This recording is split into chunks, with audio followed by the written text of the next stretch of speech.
That was my celebratory sound that I play when I start the streams, but I clicked it twice, so we had a double one. Did that last time as well.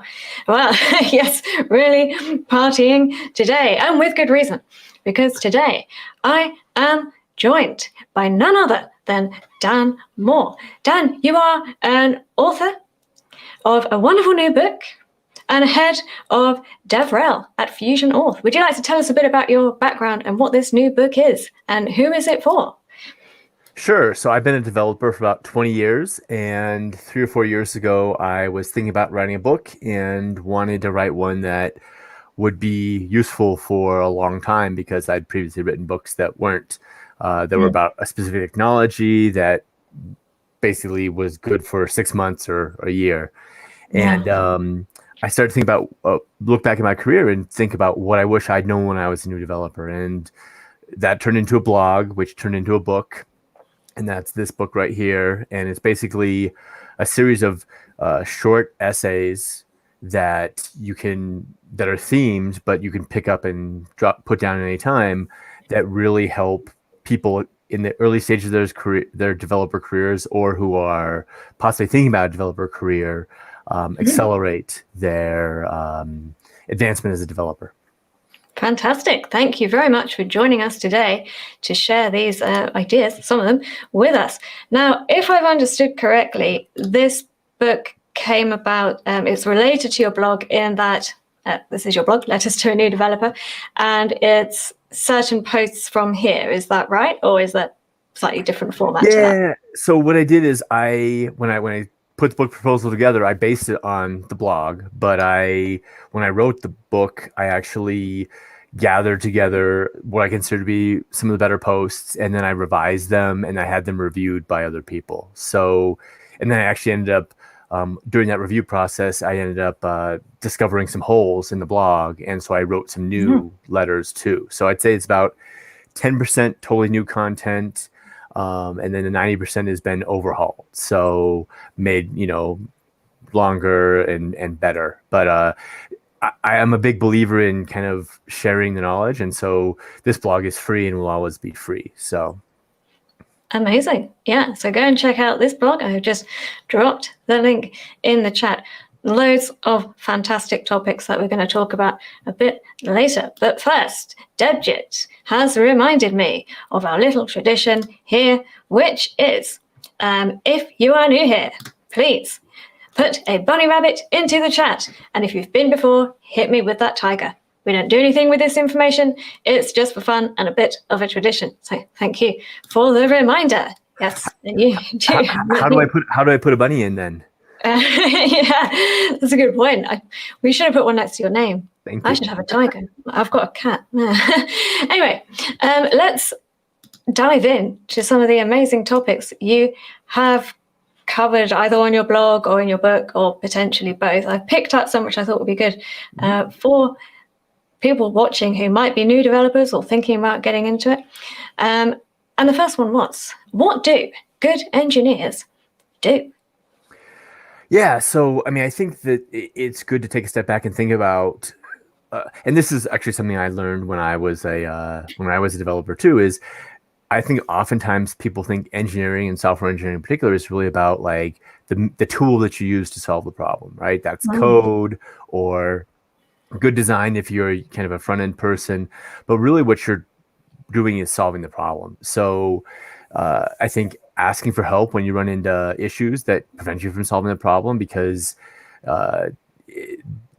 time is a precious resource. And so making sure that you have a self-awareness to, on the one hand, ask for help when you need it, but on the other hand, kind of be a self-starter. Working on one thing at a time is really, really important too, because especially in this environment we're in now, there's just a lot of things that you can be doing, and they've actually done studies that prove that multitasking is harmful to actually getting things done. So that doesn't mean that you need to push one thing all the way through to completion, but if you can focus on one thing for a time, you'll actually get further than if you're trying to do 10 things at one time, or even 2 things at one time. And then the last thing is engineering, software engineering outside of very isolated areas is really a team sport. And so unblocking people and being aware of how your work fits in the larger context, and in some cases reprioritizing your own work is really a helpful thing, because the end goal is that the team delivers the best product it possibly can in the scope and the time that it has. And I have definitely been tasked with things that I thought were important and then been forced to shift because of larger team goals. And it is frustrating, but that is just part of realizing that it's not an individual game. It's a team game. Excellent. Cycling back a bit to what you said about knowing when to ask for help versus also being a self-starter. How do you approach that? How do you know when is the time to ask for help? Yeah, great question. So I think, especially for new developers, the best thing to do is have a conversation about it. So I, as a manager, like my reports to spend about 30 minutes of time being their head against the wall.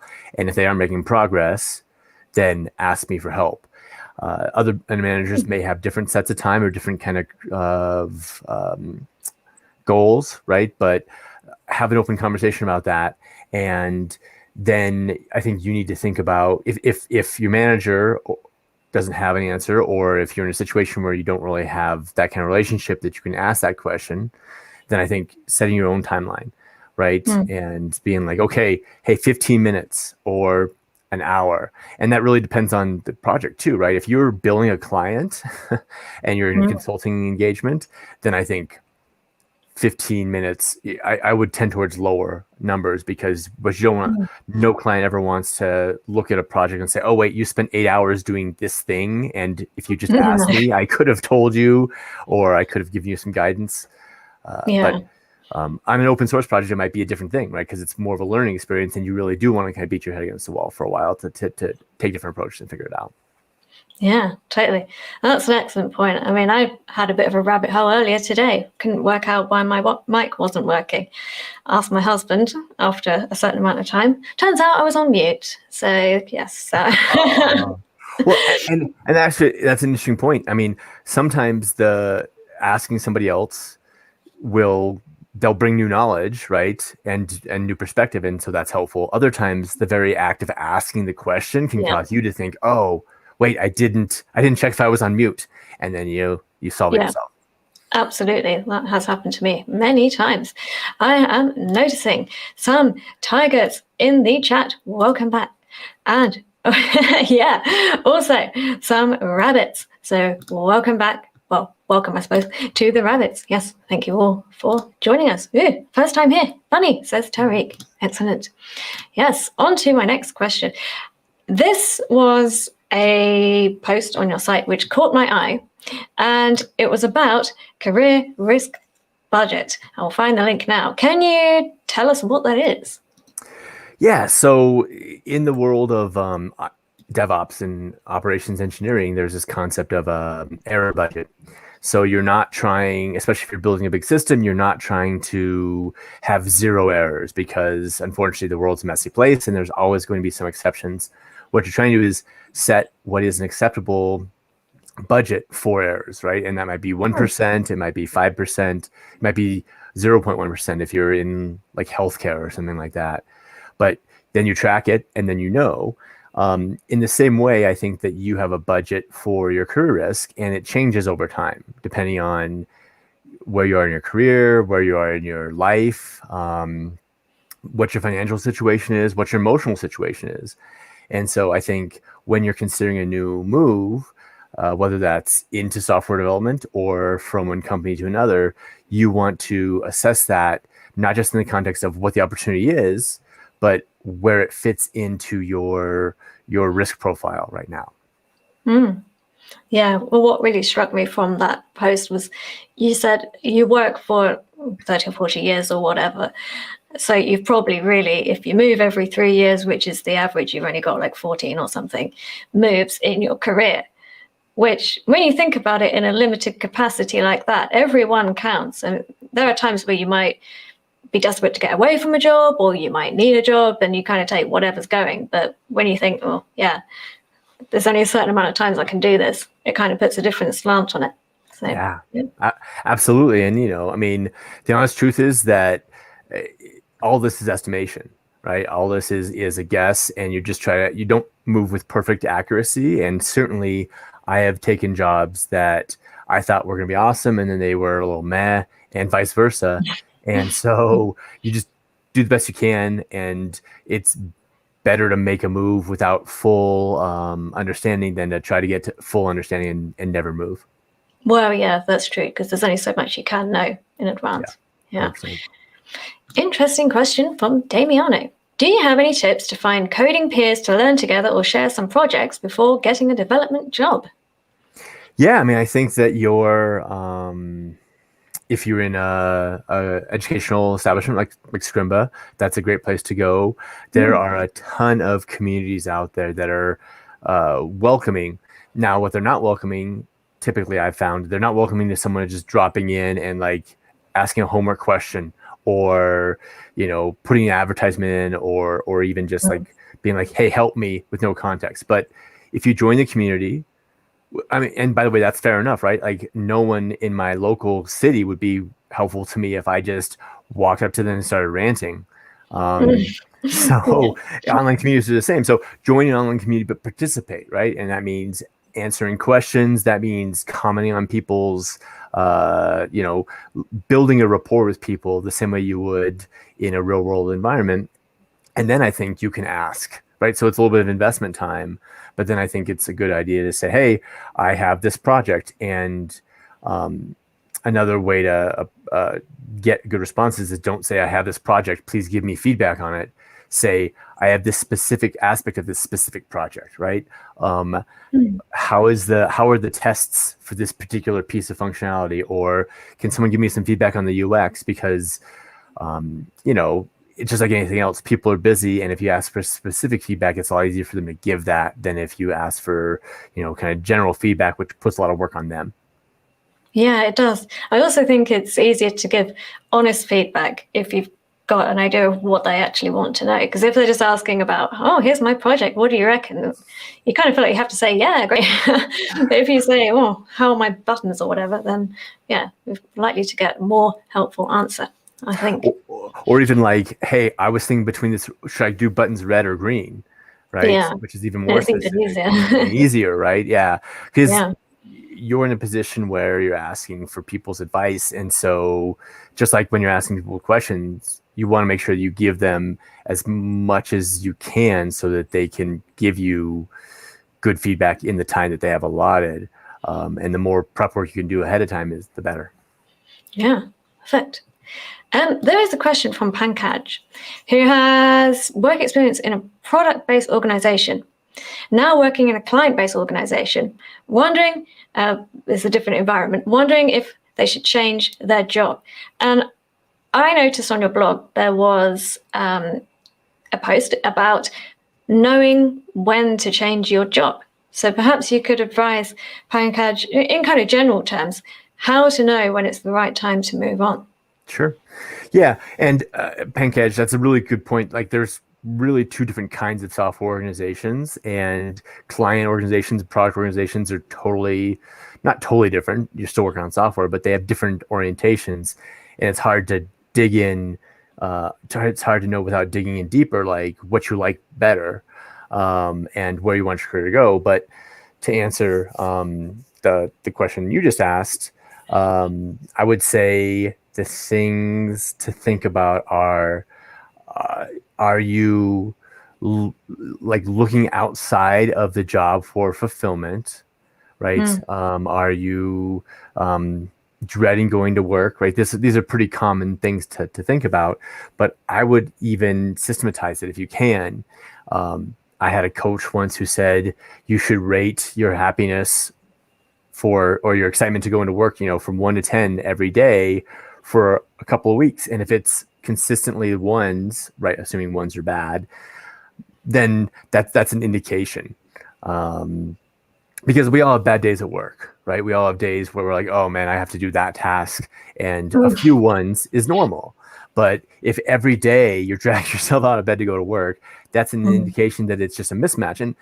And I want to be very clear that, like, it is okay a company can be a great company for someone else and not a good company for you. It's not like you're betraying the company when you leave. It just might not be a fit for you. And more, it might not be a fit for you in your current situation. Yeah. So, does that answer your question, Lan? Yeah, absolutely. That's an excellent answer. Thank you for that. Marta's wondering, is the book available in the UK? Absolutely. It is on Amazon, and then you can go to the A Press website, and it's available worldwide. And also, there's an audiobook, which was a pleasant surprise for me. They recorded that, and then it's also a PDF if you want to, or ebook if you want to order it that way. So, yep, it's available everywhere. Excellent. And here is that link there.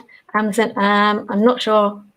Right, yes, it's got a pound sign, so that is the UK link. Check it out, Marta. Woohoo. Thank you, Marta. Yes. Cool. So the other thing I wanted to talk about is how to know that you're getting the right job, specifically in terms of jobs that help you grow, because you recommend that we go for jobs that help us grow. But how do we know it's going to do that, especially before we get there? Right. So the first thing I'd say is that, again, this gets back to the career budget thing, right? There are times when you aren't going to want a job that helps you grow. But I think especially when you're getting into software development and when you're new, it's a good time to look for those jobs. And, I think that the things you want to look for are, is there evidence of growth? Because I guarantee you walk in any software position, any interview, and you say, hey, is this job going to help me grow? Everyone's going to say yes. So what are some pieces of evidence that you can see? Well, is your interviewer or your set of interviewers, have they been in the company for a while, and has their career progressed within the company? Can you look at people on LinkedIn and see they've gone from software engineer 1 to 2 to 3 to senior software engineer, or whatever it is within that company? I think obviously back channel questions, where you are talking to someone who you know or who like is a second degree connection, they can be more honest than you can in an interview, because in an interview, part of the job is to sell. And I think what you're really trying to avoid with this aiming for jobs who can help you grow is you don't want to be in a position where you're doing the same job with the same kind of tasks and responsibilities year over year over year. There's a saying that, if you've been in the industry for 10 years, you can have 10 years of experience, or you can have 1 year repeated 10 times. And that latter is what you're really trying to avoid. Yeah. And what you said about finding a second degree connection, what would that look like? So is it someone who kind of knows the company but isn't in it, or they're not on the interviewing panel? Is that what you have in mind? Yeah, I mean, the way I would typically do is, suppose I'm interested in working at Google. I might look on LinkedIn and see who I know who works at Google. And I might, especially if I'm a new developer, I might not know anybody, but I might know somebody who knows somebody. And if you can ask, maybe Bob knows Jane, right, who works at Google. Well, I can ask Bob. I can say, hey, I'm interested in learning more about Google. Can you introduce me to Jane? Now, Bob might ignore your email, or he might, depending on how well you know Bob, he might say, yeah, sure, happy to help you with Jane, to introduce you to Jane. And then you can ask Jane questions that I personally wouldn't feel interested. I wouldn't feel, how do I put this politely? I wouldn't feel comfortable asking questions of an interviewer that I would feel comfortable asking a question. I would feel comfortable asking Jane. So it'd be stuff like, hey, what's the worst part about working at Google? Or, hey, what are the opportunities for growth? To address the proximate question, what are the opportunities for growth in this department at Google? So. Yeah, no, that sounds like a great way to get some insider knowledge. Right? Perfect. Yvonne asks, how do I know when I know enough to start working on projects for hire? Is there some sort of benchmark quiz to see how I'm doing on my skill set development? Yeah. It's a great question, Yvonne. I would say that the market is probably the best measure. And so I think you saying, hey, starting to put your services out there, right? And so that could be approaching people, that could be looking on platforms like Upwork and other kind of contractor platforms, and then see if you can do the job. And you can kind of tiptoe into it by actually looking at those kind of platforms and seeing, oh, would I know how to do this piece of work, and would I feel comfortable doing it for that dollar figure or that pound figure? But there really is.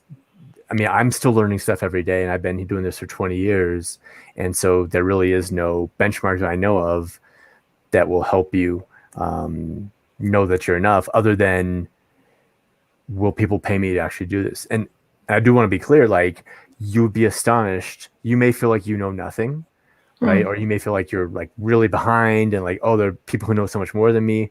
But because you spent time focusing on this discipline, you're ahead of 95% of the world. And so if you can offer your services to one of those 95% who need a website or a piece of software built, they're going to be thrilled. They don't know those other 5% who are way ahead of you, and you're right there, and you're willing to do the work for the price that they're willing to pay.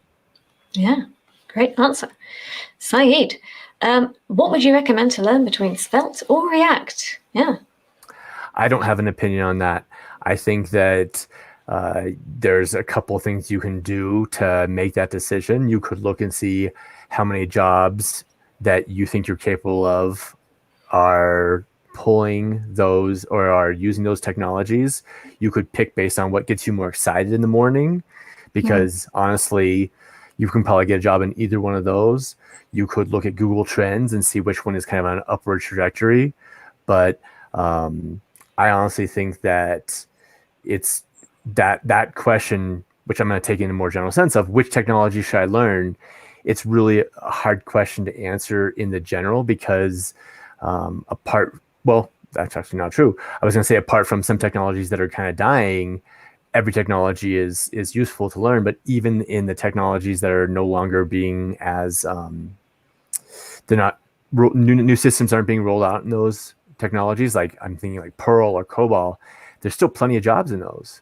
So I guess at some point it turns into like, which do you like better, chocolate or vanilla ice cream? And that's a hard choice to Yeah, it is.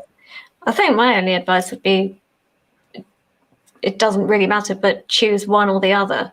Don't try and learn both, especially at the same time. Especially as a new developer. Yeah, 100%. Yeah, and if you learn one and you need the other one, it's not too hard to make the transition. So. Yep. So I would say commit is another way of rephrasing what Leanne just said. Yeah, absolutely. Donut, I'm a new developer. When I learn new things, it seems I don't know anything, and I always feel like I want to restart from the basic concept. Yeah, what can I do to have more confidence? I think this is something that happens to quite a lot of coding students. They feel like they never quite level up. How can you get around that? Yeah, I think that some of this comes with time. I think there are some opportunities to increase your confidence by teaching other people. I think that's actually something that we were also going to talk about. But I think mentoring or writing about what you've learned is a good way to reinforce things. And the honest truth is that eventually you will kind of build it into your muscle memory, and you won't have to look up what an array is anymore, for example, of something that's kind of a building block. On the other hand, I was doing some JavaScript development yesterday, and I was looking up the semantics of the filter method. Yeah. And so there are some things that you'll still have to always look up, and you always will feel like you're restarting from basic concepts. Yeah. I think that's an excellent point, actually, because a lot of students I see, they seem to get into the trap of thinking that you have to remember all of the syntax, but that's not really what it's about. It's about understanding how it works and knowing where to look. Yep. Well, and I would also say, like, it's also, it's about knowing what you don't have to know, which again, experience will teach you. And then it's also, it's way more important to know how to look things up than it is to know the exact syntax. Yeah, knowing what not to know is a very good thing to get your head around. There's this phrase called you ain't going to need it, which people fall into the trap of learning, completely obscure things like, I don't know, CSS widows. And it's like, who's ever used that? Yeah. Right. On the topic of knowing where to look for things, I wanted to ask you about how to Google like a pro. Have you got any tips for, finding what you need to know? Yeah, so I think there are a couple things to think about. Google has an advanced search, and so you can actually do things like, include this term and don't include that term. And if you Google for, Google search tips, there's a bunch of documentation out there on how to do that. My favorite thing is the quotes, which basically says, "Hey, give me this exact phrase." Yeah. But two kind of more meta things are: one, don't stick to Google. Right, there are other search engines out there that actually three meta things. There are other search engines that have a different perspective on the web, and if you're kind of running into a dead end, try Bing, try DuckDuckGo. Another would be look past the second page, because we're very well trained to stay on the first 10 results, and sometimes that works, but sometimes looking past it is a good thing. And then I had one more thing, which was, oftentimes I'm Googling an error message, and there it's really important to have the context to know, hey, this part of the error message is general and will be findable in Google results, and then this part of the error message is the name of my application or the name of my class, and it won't be searchable. And so you want to make sure that you extract out the things that are going to be common and then ignore the things that aren't. Yeah, perfect. Elo Maud 01 asks, is it important for a new developer to have a mentor for the career path to avoid bad choices? Yeah, ensure they're on the right path. And I wanted to talk to you about mentors, because you have mentioned on your blog about being a mentor. So maybe we could look at both sides of that. Would you recommend getting a mentor, and who should be a mentor?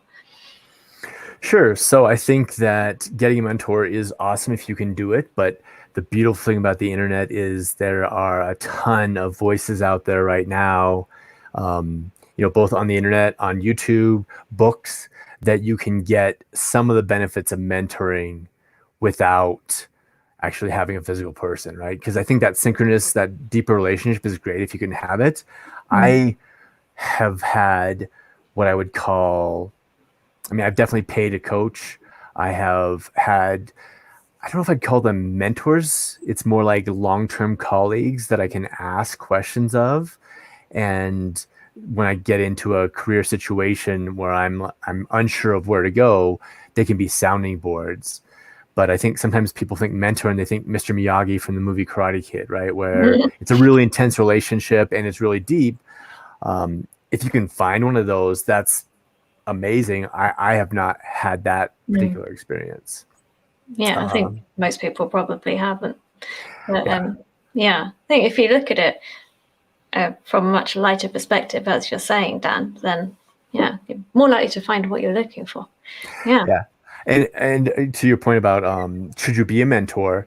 Again, I think that there's that spectrum of mentorship, right? There's Mr. Miyagi on one side, and then there's writing a blog post about what you've learned on the other side, which are, and I think that anytime you can help bring someone else along in this world is a good opportunity, right? Don't put yourself out. Don't spend a bunch of money flying someone from another country to help mentor them, but helping share your experience is a good thing.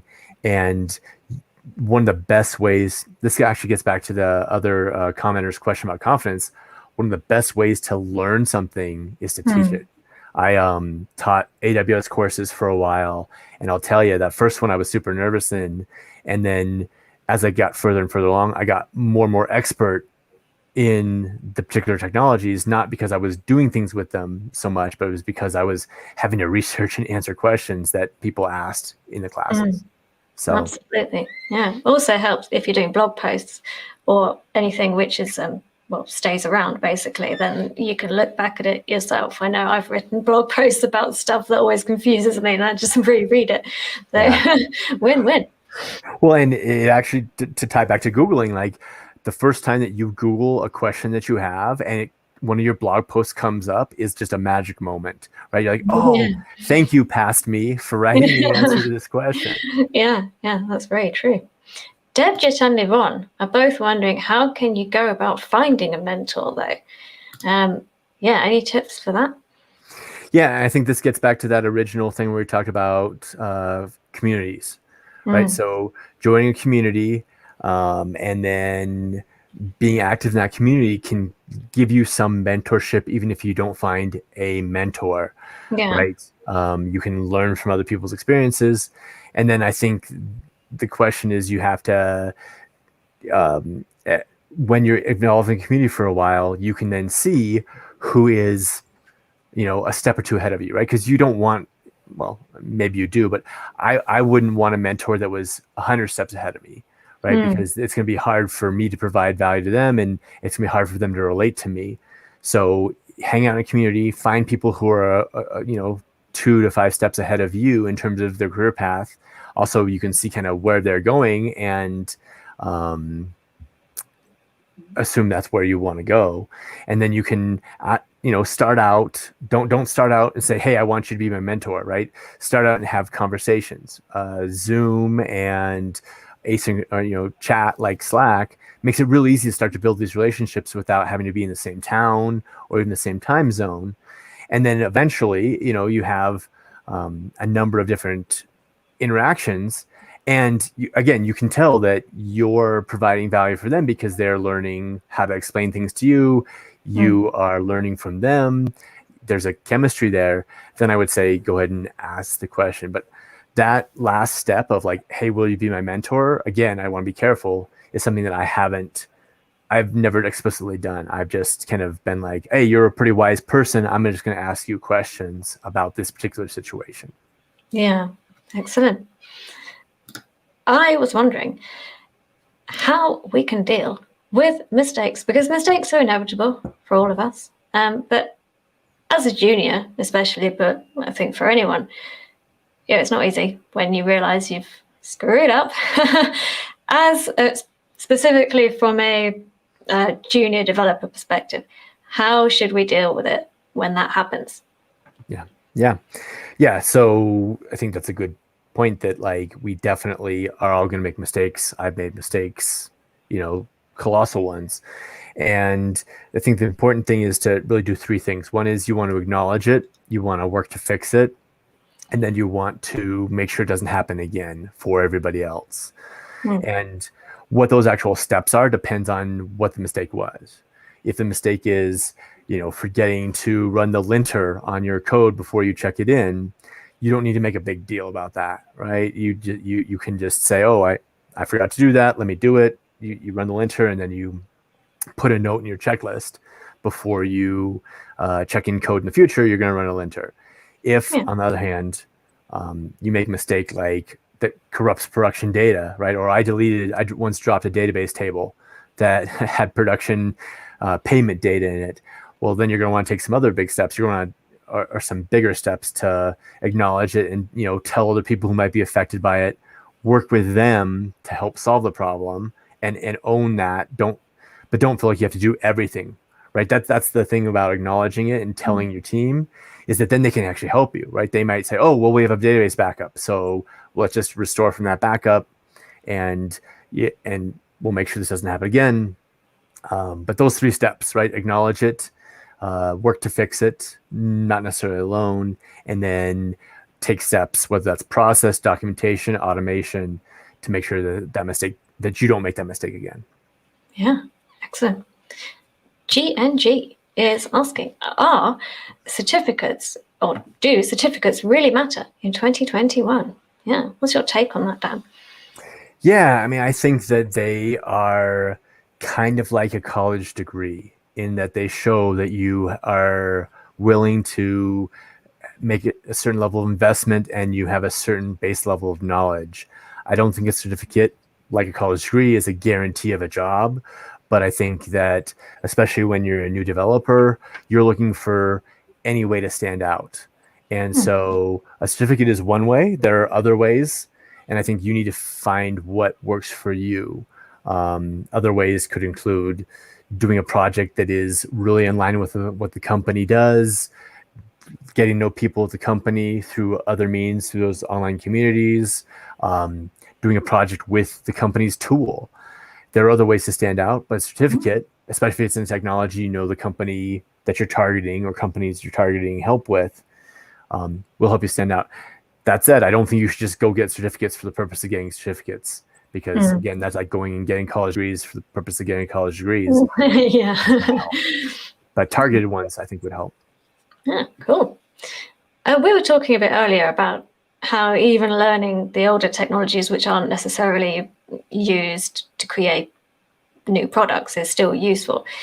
On the back of that, Jessica Sweeney has an interesting question. She says, I've been in dev for 20 years and I'm looking to get into more modern dev.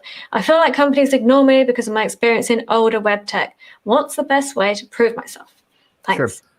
Yeah, great question. So the first thing I do is I would tailor your resume to omit or downplay that older web tech.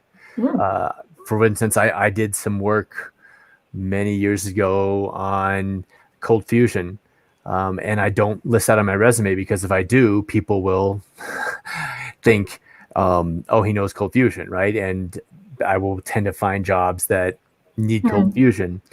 Another thing you can do is, and again, I don't know, Jessica, I don't know your financial situation, I don't know your time situation, but if you can get involved in an open source project that is tied to a modern web tech stack, I think that will help you, because then you can actually put that on your resume and be like, hey, I'm a contributor to React Native or whatever the modern web tech that you want to get into is. And you can put a link to your commit history, right? And open source folks are always looking for help. And that kind of learning in public is a great way to show rather than tell. Yeah, so there's some tips for you, Jessica. Hope that helps you out. Sam asks, why is getting the first job as a developer so difficult? Yes, and what can people do to overcome that first developer job hurdle? Yeah, I have a lot of sympathy for everyone who is looking for that. And that's actually one of the reasons I wrote this book, is because I talked to a lot of new developers and realized some of the issues they had. And so I think there's a couple reasons why it's hard. The first is that when you're a new developer, you can really screw things up. And so there's this, preference for saying no to people rather than saying yes, how we can help train you up. The second thing is related to that. I think that companies are looking for people who can deliver value very soon rather than people who can be trained up to deliver value in a while. And that is true for a number of reasons. I think the first is that companies are under a lot of pressure to deliver kind of right away. And the second is that and this is, I'm not sure whether this is a result or a cause of this, but lots of companies will invest time and then the developer will get 1 to 2 years of experience and then move on and get like a 25% job salary increase. But then they've left that company who's done all that investing in, holding the bag. And so there's like a lack of trust there. And I'm not blaming new developers for making that move. I'm not blaming companies for being distrustful of new developers, but I think that's just a reality of the market right now. And the third thing is I think there's just like a surplus of new developers when compared to the roles that the companies that can take them on and make them effective.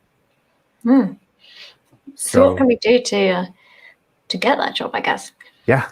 And so I think I have opinions about this. It's been a long time since I've been a new developer, right? So take this with a grain of salt, but I have hired new developers, and I can tell you that I worked for a consulting company that was, not well known, 15-person consulting company.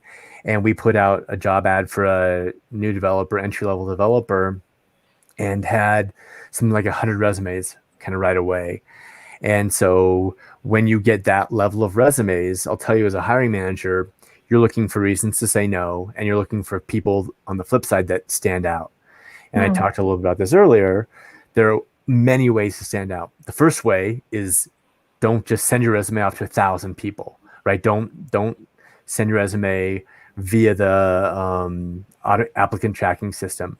Find another way to get your resume to the hiring manager and target companies. It's better, I think, in my opinion, for you to target 20 companies and really spend time researching them, write a good cover letter, find out who the hiring manager is, find out if you have any connections, conceivably up to like I said, actually investigating their technology and like building something with that, because that will help you stand out far more than if you send 1,000 resumes to 1,000 companies and it's the same resume and like the same pretty generic cover letter. So I think finding ways to stand out is really, really important. Yeah, that brings me on nicely to something you mentioned over on your blog, professional allies. Can you tell us what those are and how we can find them? Yeah, so there's actually a saying in venture capital that says, when you want money, ask for advice, and want advice, ask for money.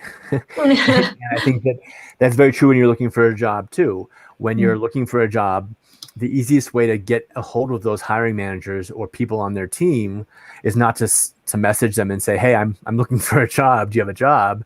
It's actually, I'm looking for advice around technology XYZ, Reactor Svelte, right? Should I learn Reactor Svelte based on your experience as a front-end dev? Which, by the way, I know you're a front-end dev because I've looked at you on LinkedIn. I've seen your GitHub profile.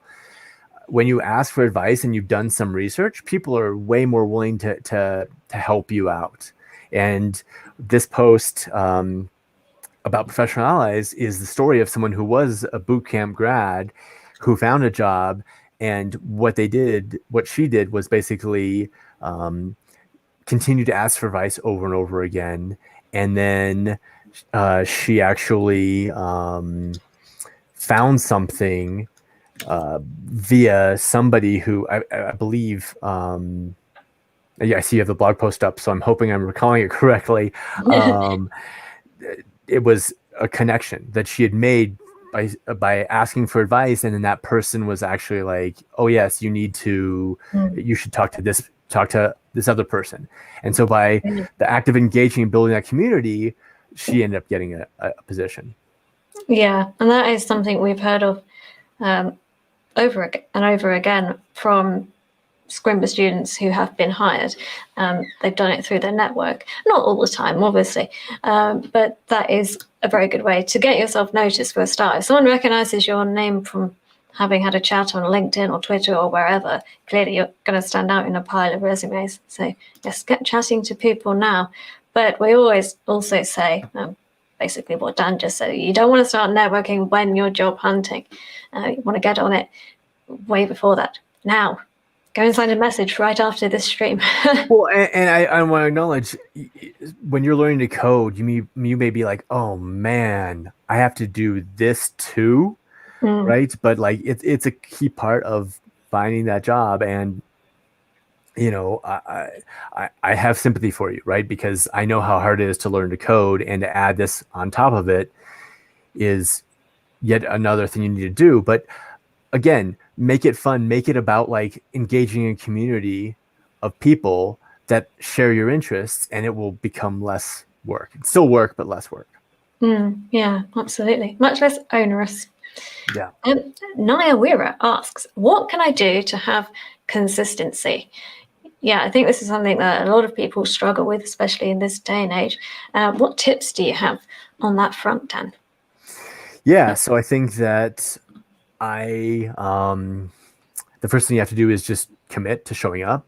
I think that doing something publicly and saying, hey, I'm actually going to build this app, or I'm going to do the 100 days of code challenge, is one option. It depends on what your level of comfort is around whether you can do that publicly or not.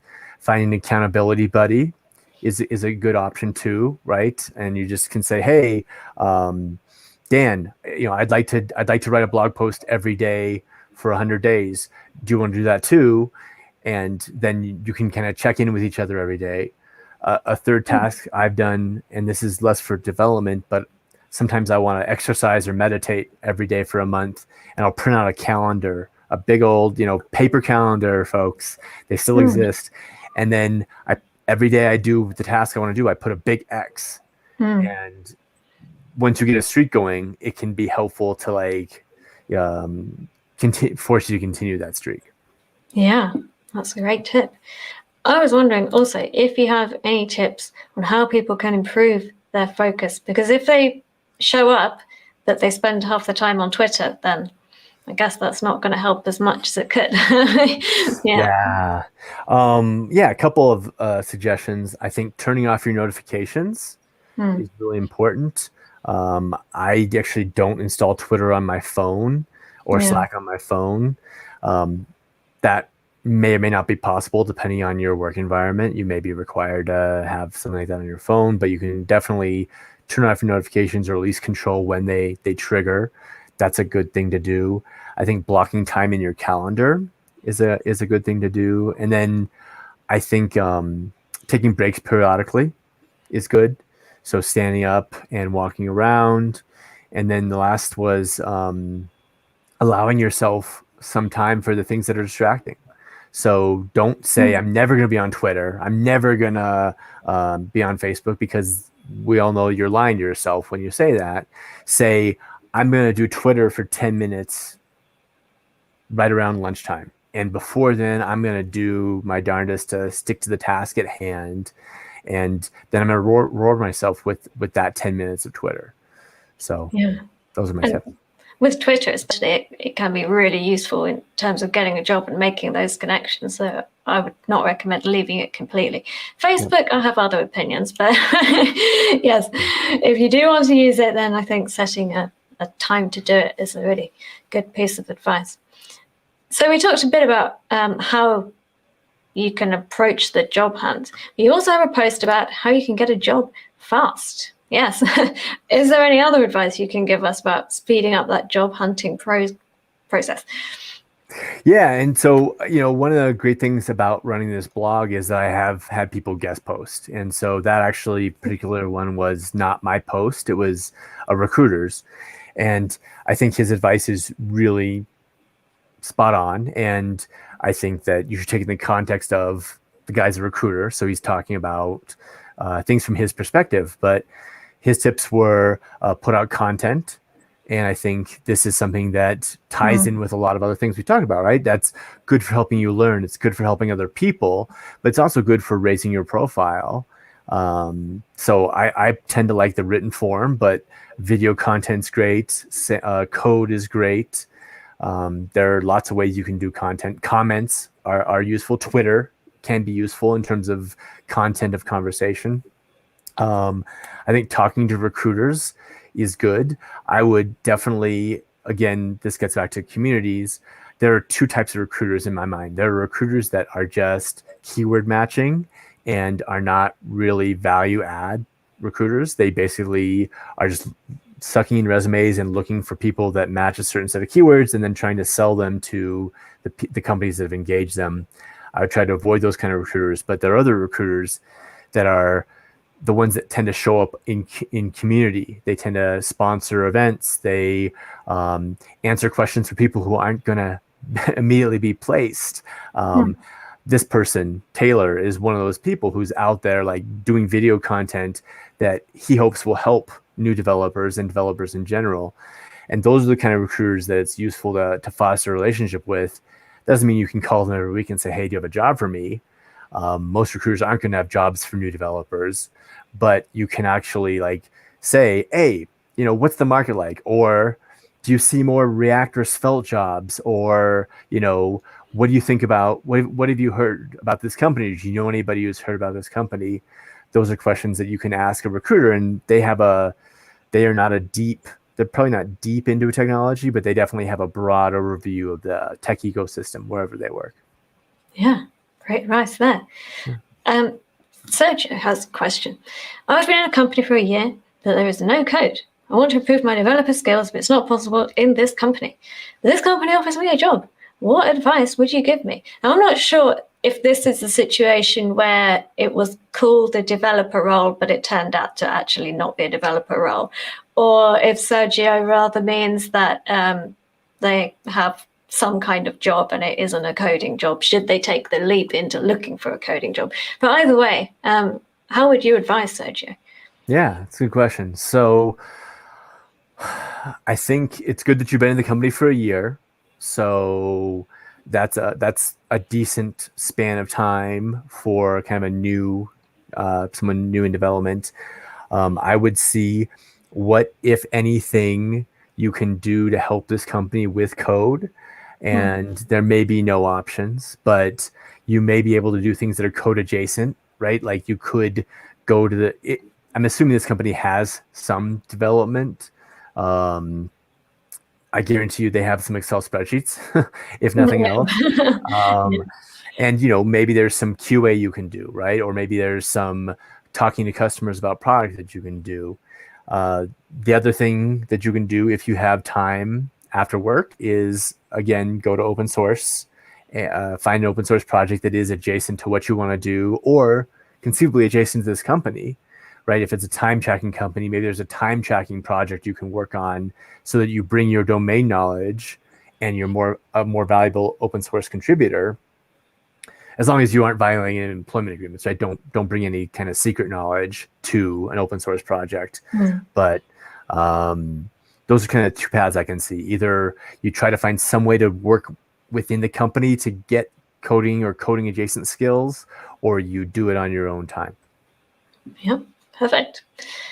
What's more important, asks Martin, in the software engineering industry? Is it a computer science degree or the skill? It's a great question, and the answer is it depends. There are a ton of consulting shops out there that if you don't have a CS degree but you have the skills, will be happy to hire you.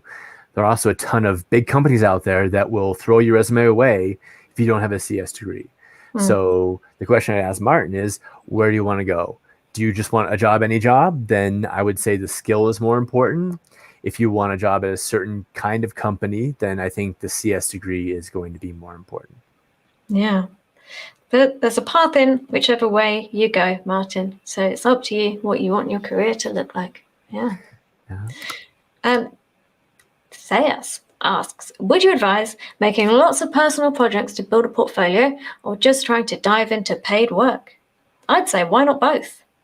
Right. And I would say like maybe one personal project, right? It's like a personal project that you actually, that's used deeply, that you expand over years, right? That is actually used by people rather than a bunch of toy projects is probably a better portfolio project.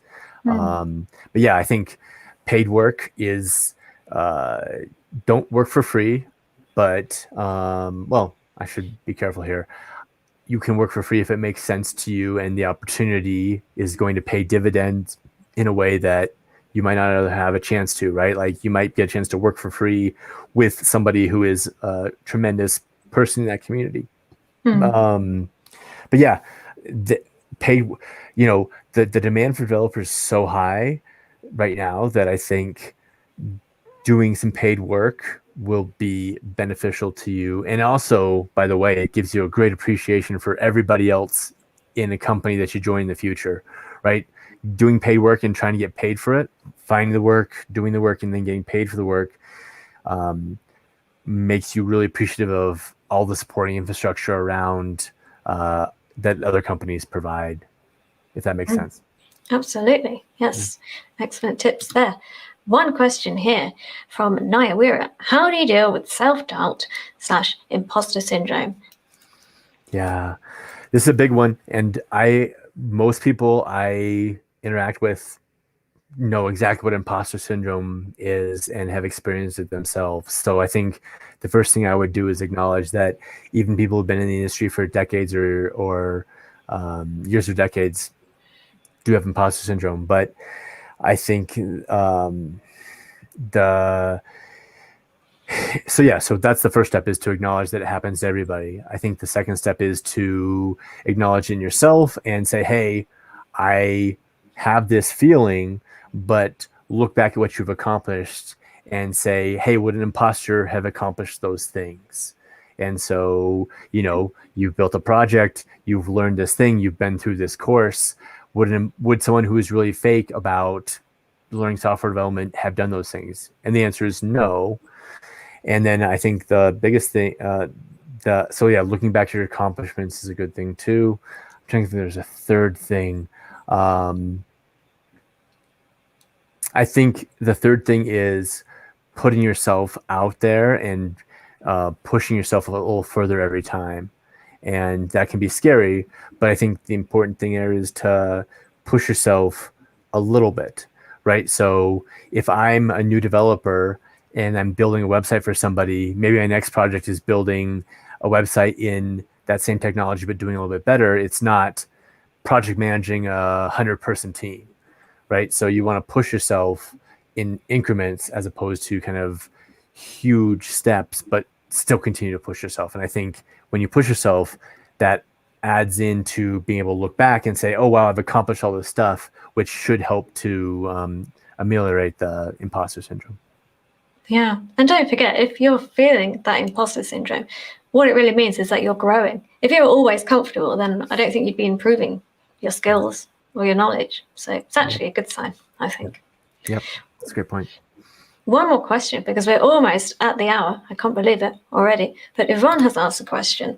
What's your opinion on companies that require a 2-year commitment in exchange for minimum wage training or low salary projects? So I suppose this goes back to what you were saying about people being reluctant to hire juniors because they might jump ship as soon as they can. So apparently I hadn't really come across this, but some companies get around that by asking for a commitment in terms of time. How does that sound to you? I mean, I think that sounds like a pretty unappealing alternative, right? That doesn't mean that it's not the right choice for you. It depends. If you've been on the job market for 3 years and this is the only acceptance you've gotten, then maybe it does make sense to make that trade-off, right? If on the other hand, you're just starting out, I would probably look and see what other companies offer it, because that sounds pretty rough. So especially in this market right now, I know it's tough for new developers, but there is just a big demand for developers. I'd probably try to get that experience for 6 months via freelancing or open source, or 6 or 3 months. 6 months is a long time to work without money, to work without pay. See if you can find that experience in other ways rather than commit for 2 years, because that's a long time. Yeah, especially if you don't really fully know what it's going to be like. And if they've put this in place, then I would wonder if they've got an issue with turnover as well, which poses a whole load of other questions. But yeah. I might be wrong. But yeah, I think we could agree on the side of caution with this one. I mean, I would say if the question was a 2-year commit for a market level salary and relocation that they paid for, that changes the equation too, right? Like there's clauses in this question that are really red flags. Yeah, I agree with you there. Perfect. Wow, I can't believe we have spoken already for an hour, Dan. It has been an absolute pleasure. So much useful information, and I'm sure that everyone will benefit from it. And I just want to mention once again your new book, Letters to a New Developer, which I'm now dropping the link to in the chat. If you enjoyed this live stream, there's tons more information in Dan's book. I, for one, am going to enjoy reading it. Well, thank you so much for coming, Dan. As I said, it was an absolute pleasure, and I would love to have you back anytime, because there's so much more we could talk about. Thank you so much for having me, and I want to thank everybody who was on the stream and asked those questions. It's really great to hear those kind of on-the-ground, real-world questions. So thank you for your time. Really absolutely, yeah. Wonderful questions from the chat today. Right, that's all for now. Join us on Friday, us being me and Michael. We are... there are sometimes the really that's Kevin Powell. I've got him bookmarked. We are... sorry. Live coding, the latest weekly web dev challenge. Here we are. So drop in here, and there is the link. And I will see you all next time. Bye for now.